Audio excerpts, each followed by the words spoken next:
Hi. We're gonna do, hopefully, a very fast wrap-up. Initially, I was going to do what I usually do, which is write everything down and then record, but I actually just recorded a tag and I feel like I'm gonna be very busy in the next week. We have a craft show to prep for, so I'm just gonna do it now. I have some of my thoughts about it written up already, but I don't have all of it, so I'm sorry if it's even more deranged than usual. But first we need to clear the air. I think there is something wrong with me. I normally listen to audiobooks while I'm working, and I can listen to them and remember the details and know if I like the book or not, and then move on to the next book. But lately, I haven't been able to do that. I don't know if my work has just been more difficult, and so I need to concentrate it on more, or the books I'm choosing are more difficult, and so hence I can't seem to listen to them and work at the same time. But I am broken. I can't seem to read like I normally do. So this month I read 6 books and listened to 3 of them. I actually just finished another book yesterday, so it's 7 books. So we'll start with just what I've finished.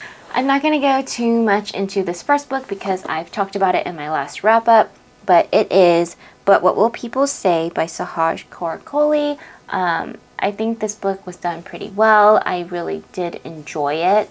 I do think that it probably could use a bit further research. A lot of her statistics is actually just polls from her Instagram stories.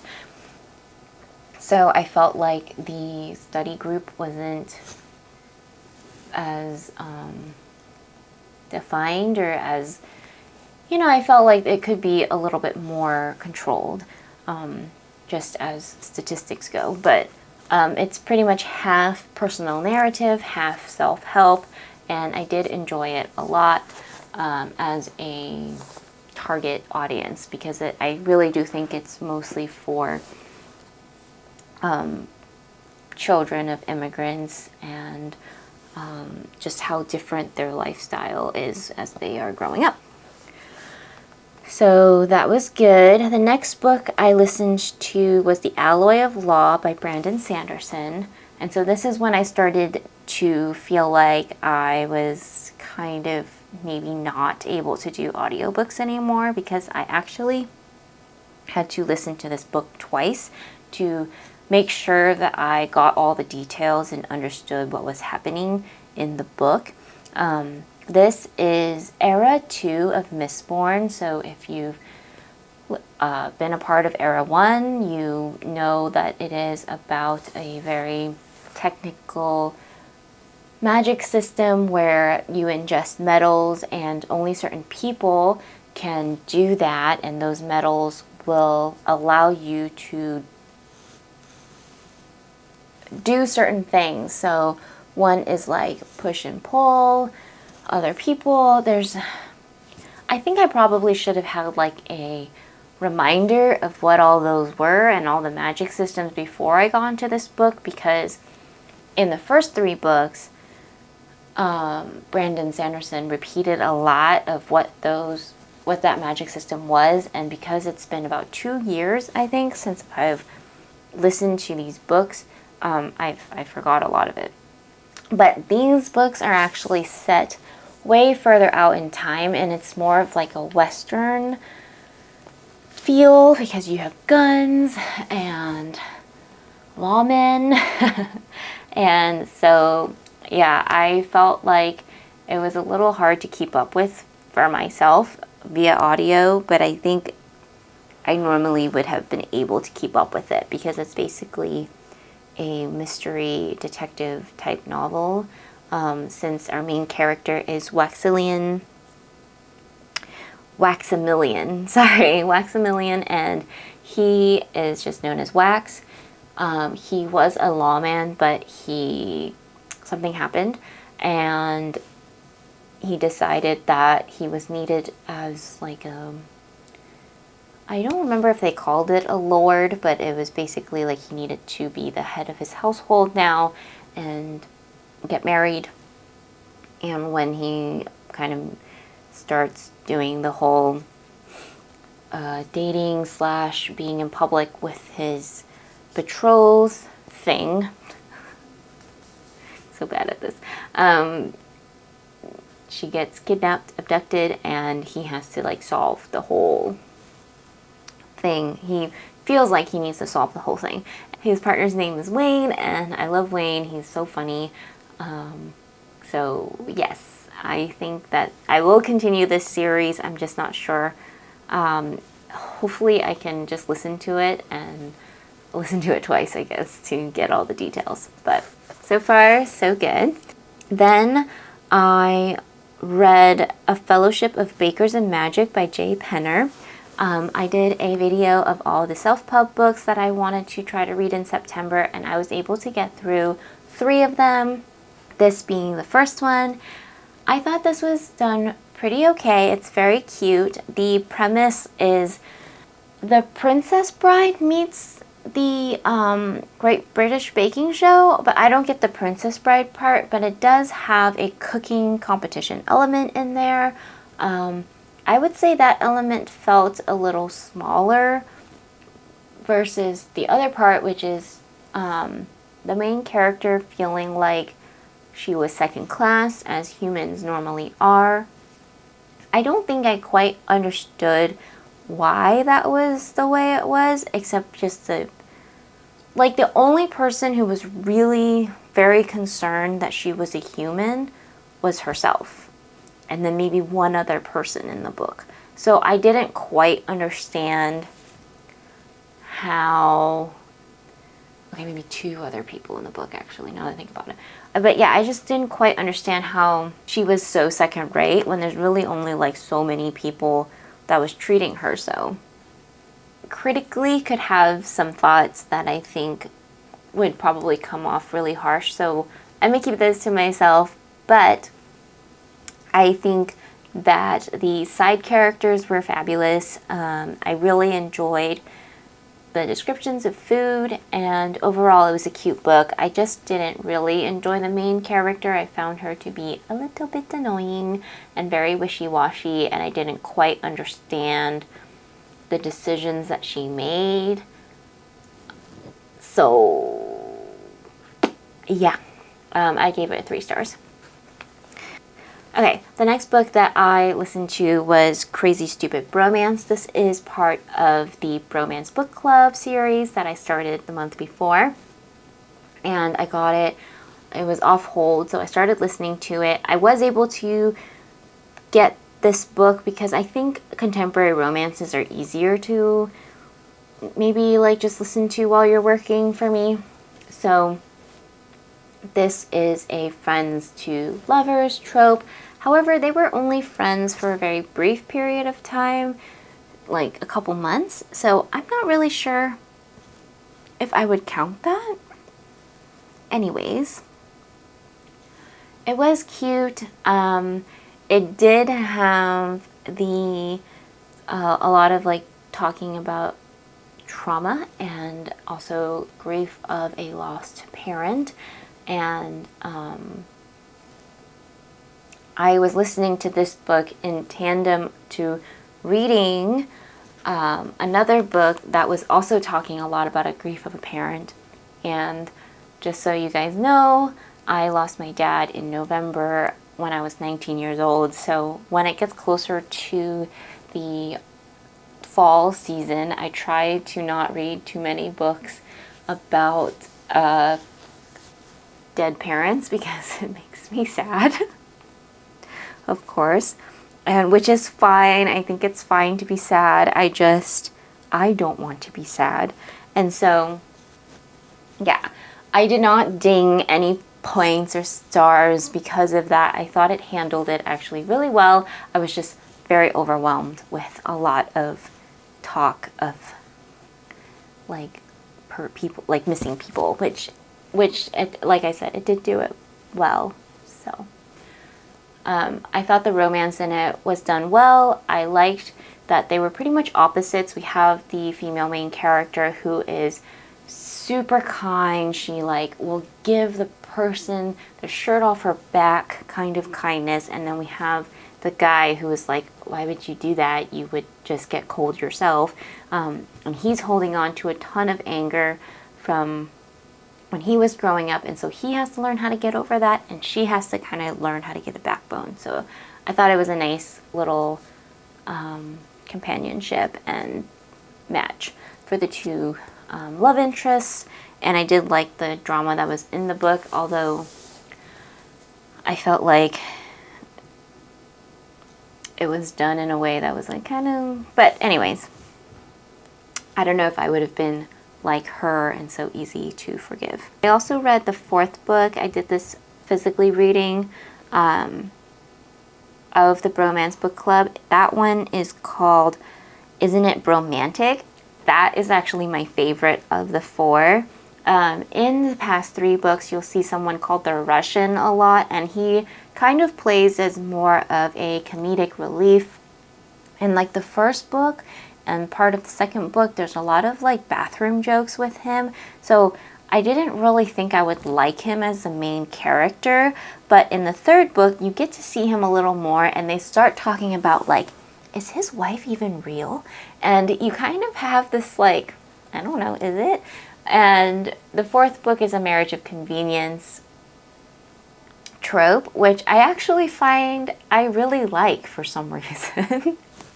And so I was like, I'll just give it a shot. I actually had the book from the library, and it was a weekend, and I wasn't super busy that weekend. So I just flew through that book in like one night. Like I sat down, I read it, and I read the entire thing. It was just so good. The Russian has just he was such a sweetheart. And he's a pro hockey player, and he gets hurt, and he does have a wife, and his wife is actually his childhood best friend. And like in this book, I could feel that she was a friend to lover. Like I could feel the friendship.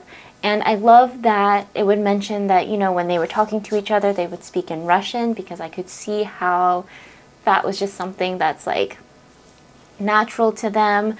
It was a little sad how they were friends, and then the dumbest miscommunication happened, and then they kind of fell apart, and then both of them just didn't know how to talk to each other anymore. And then at the end of the day, it like came back together. And so although there was like, I'm telling you, the miscommunication was, but at the end of the day, I read that book in one night, in one day, and it was so good. It was so good. I love the Russian. I would say, I don't know if I would love him as much, because I felt bad for him in the first 3 books. I was like, man, why is this man like the butt of all these jokes? Like everyone's saying like, don't let the Russian use your bathroom, like all this stuff. And then you find out he was allergic to gluten and like only certain cheeses, and he was just eating the wrong stuff. And you're just like, man, I feel so bad for this guy.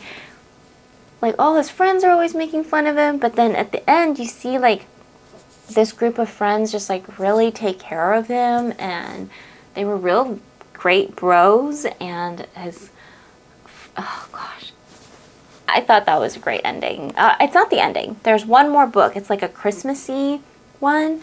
And so I think I'm just going to wait to read that last one. But, oh, the Russian and Isn't It Bromantic was the best one so far. I gave that one 4 stars, but honestly, I think I'm going to bump it to 4.5. Like, the more I think about it, the more I'm like, man, that was just such a fun time. I think I really dinged it for the miscommunication. I didn't like that. Okay, next.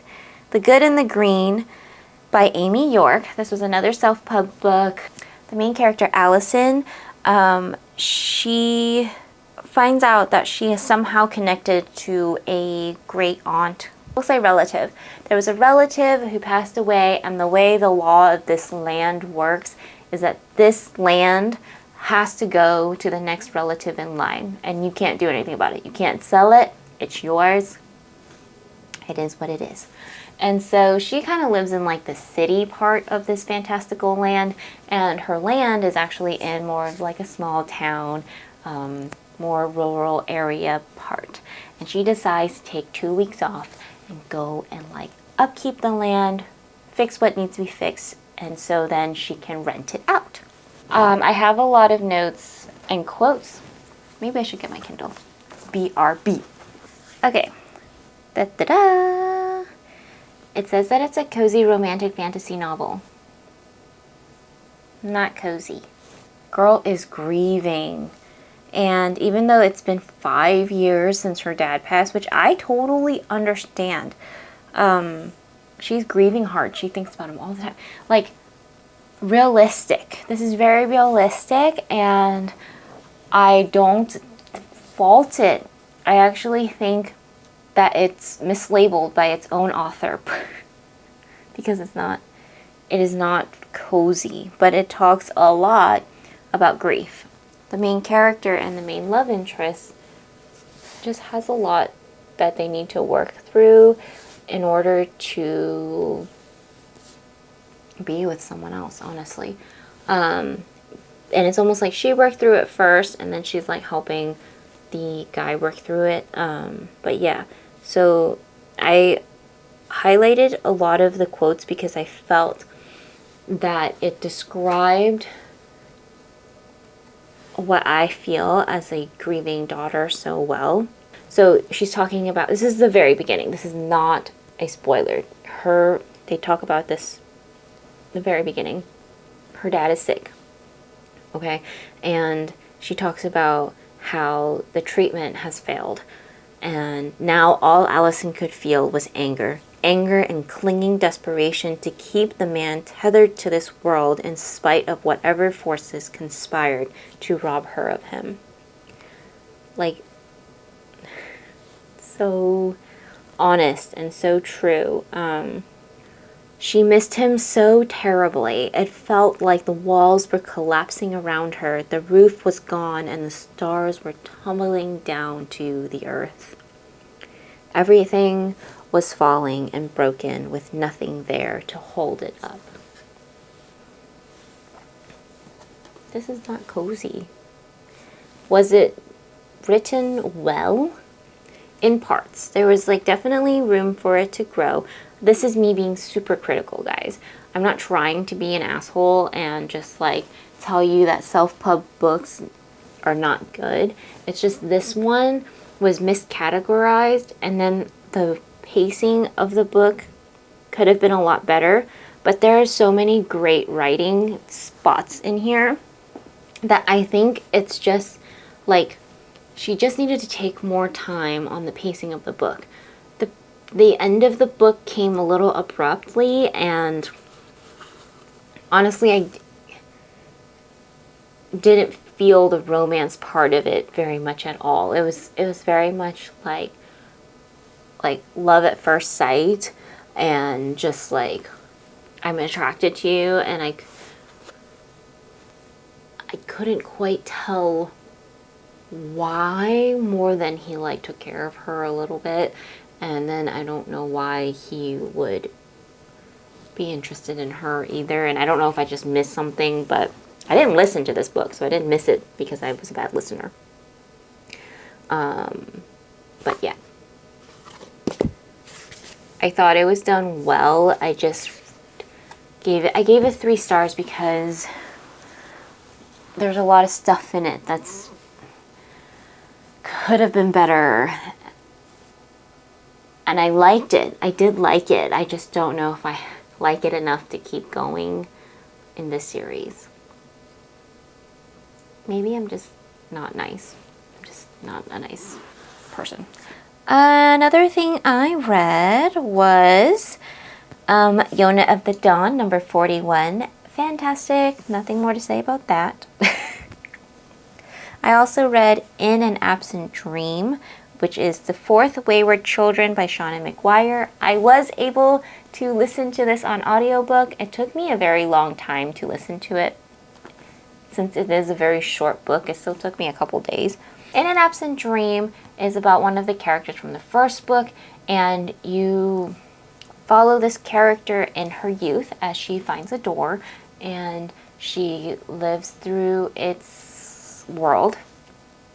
I found this one to be very, very, very good because the character was great and I liked the world she went into.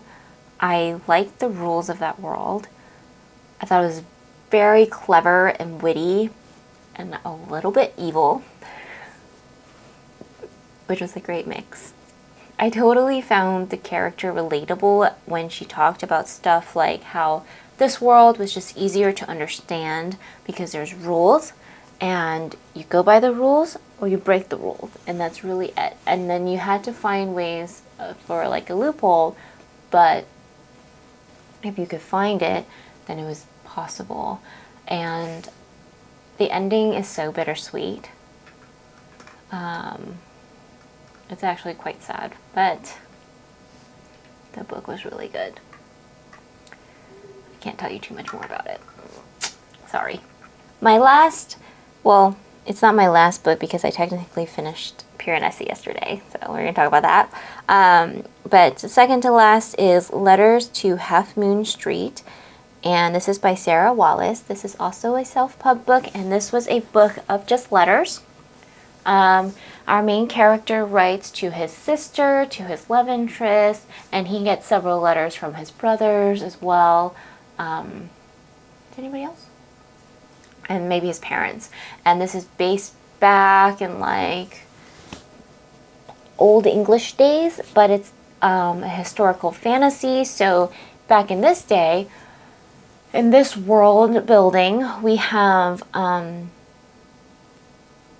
I think they call it persuasion. So being gay was out in the open and it was fine. But we still had the kind of like, people were still very private. And we still had the idea of chaperones. So if you've watched Bridgerton or read any of these more historical fantasy type books, you might have been across these types of settings and words, and I don't know how to speak anymore. But yeah, so it's about a young man who falls in love with another young man, and you find that he himself is quite a hermit. He doesn't like going out into society. He doesn't like doing anything really except just reading. And he writes to his sister for advice. And there's a guy who sees him as he's dining out, and he kind of approaches him and talks to him and brings him around town, shows him how London can be like. There is magic in the book that I actually find very interesting. There are spells, and people can cast spells. You kind of have, I guess you can like make ingredient packets and sell them, which is what his sister does and sends them to him. Spells can go wrong, and so that's also another twist on the history and the fantasy part of this historical fantasy. I thought the representation in this book was done really well. We have queer characters, but we also have a non-binary person who is a lord or Lord X or Duke X. Sorry, it was Duke X.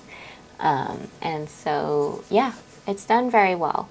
I liked it a lot. That's actually a pretty long series. I think there's 5 out already, so I think I will probably continue reading these, but I'm going to take a bit of a break on some of them because I do have a lot of books I need to read. And if I can only read physically, I don't know what I'm going to do. Also, the next book, the main character in the next book is not the one I want to read about. I really want to read about his sister. I really liked his sister. And technically, her book is book number 5. It's so far away. You know? And I don't know if I have to read all the other ones first. It says it can be read after Dear Bartleby or as a standalone. Maybe I'll just read it as a standalone. And last, I read Pure Nessie by Susanna Clark.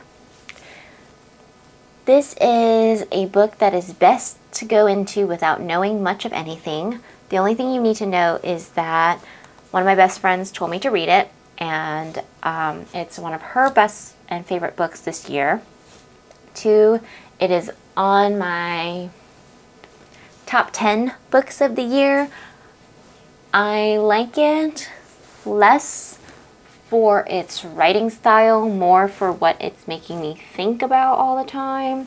And I probably do not like it as much as she does, because I would not say it's my favorite book of the year. But I think there's a lot in this book that creates a lot of questions. And I would love to have a discussion about it. So now I have to wait until we hang out next to talk about the book, because I want to know what she thinks it's about. Because it can't just be about what it's written about. Does that make sense? Anyways, the book is about a man, and he is in a world that is a house. You gotta read it. I don't know. I can't tell you too much. I'm the worst at giving spoilers away. Like, I should be like, blah, blah, blah, blah, blah. I am getting antsy. Okay. So yeah, Pure Nessie, I give it 5 stars because of how much it makes me think of something and how much I want to talk about it. And if a book makes me want to read it again, I will give it 5 stars basically. And I basically was like, I kind of want to read it again right away. But also, I can't because I have so many other things I want to read. Also, I want to buy the book because I think I need to do some highlighting and some annotating, because there's questions. I have questions. Also, I'm afraid that I think the book is deeper than it's supposed to be, but it can't not be deeper. This is one of those books that I think eventually they're going to study in school, because it's like, you know, we studied The Great Expectations in school, and I remember they were like, why do you think the walls are yellow? And somebody in class was like, why does it have to have a meaning? And you're just like, because it can. And I'm like one of those people that is like, well, it'd be really cool if it had a meaning, so this is what I think it means. And that's how I feel about this book. Like, I feel like there's meanings. There's a bigger meaning to this book. And I would suck. It would suck if it only meant what it said, because the way it ended makes me feel like it means more than what it's saying. Did I just confuse you? Oh, I also noticed I only have one earring in, and my other earring is very small. I have 2 earrings in, but they don't match. And it's because this guy, I lost him. I lost the match. But I love him. I love his shape, and I love the magic eye. It's also one of my favorite illustrators, designers, earring pack, but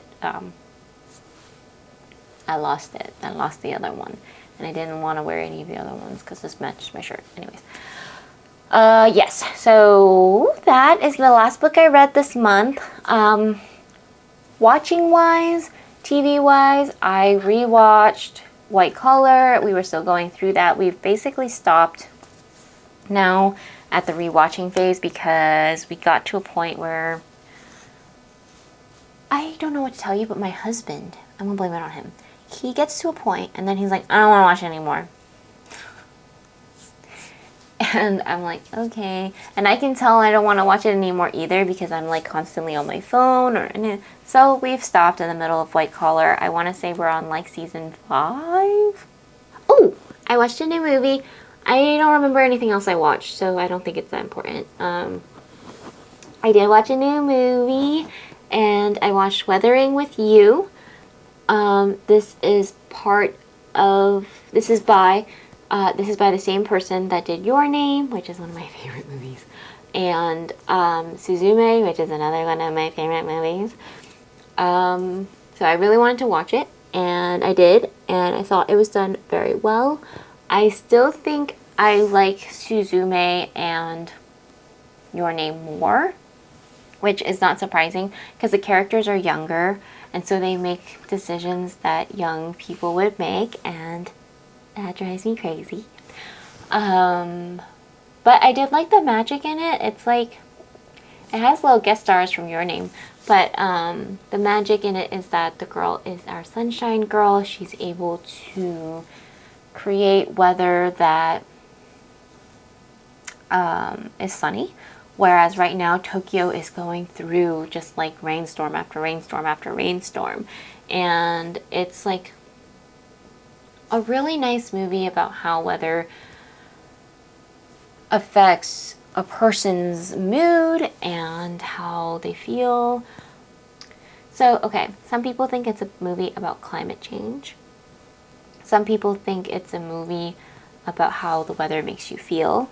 Initially, my thought was that it is about the weather and how it makes somebody feels, and I think it's also just about growing up. That is pretty much all I've read and watched this month that was of any importance, because I can't remember the rest. I hope you have a wonderful, wonderful, wonderful October.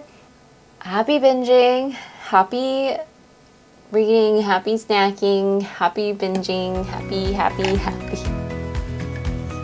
Bye.